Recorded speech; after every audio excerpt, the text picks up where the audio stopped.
તો આજની આપણી આગળની નવી રેસીપી છે સરસ મજાનો રવાનો શીરો.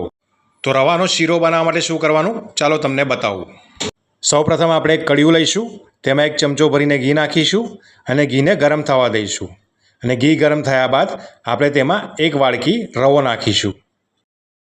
આપણું ઘી ગરમ થઈ ગયું છે તો તેમાં 1 વાડકી આપણે રવો નાખી દઈશું અને તેને ઘી સાથે બરાબર હલાવીને મિક્સ કરી દઈશું. મિત્રો આપણે રવાને બરાબર 10 મિનિટ ઘીમાં શેકાવા દઈશું.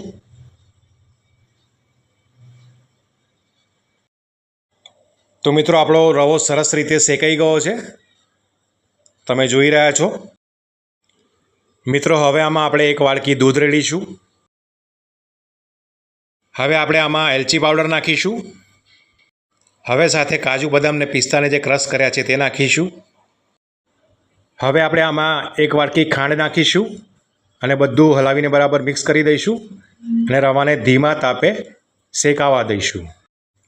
તો મિત્રો તમને અમારી બનાવેલી રેસીપી ગમતી હોય તો પ્લીઝ અમારી ચેનલને લાઇક કરજો, શેર કરજો અને સબસ્ક્રાઈબ કરજો અને કમેન્ટમાં ખાસ કહેજો કે તમને અમારી બનાવેલી રસોઈ કેવી લાગે છે. તો મિત્રો આપણો ટેસ્ટફુલ શીરો તૈયાર થઈ ગયો છે, રવાનો શીરો.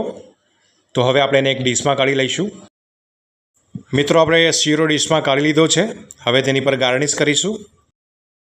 સૂકી દ્રાક્ષ, કાજુ બદામ, પિસ્તાના ટુકડા નાખી દઈશું અને 2 તુલસીના પાન પણ મૂકી દઈશું. તો મિત્રો આ રીતે બનતો હોય છે સરસ મજાનો રવાનો ટેસ્ટફુલ શીરો. તો તમે પણ બનાવવાનો ટ્રાય કરજો અને મજા કરજો.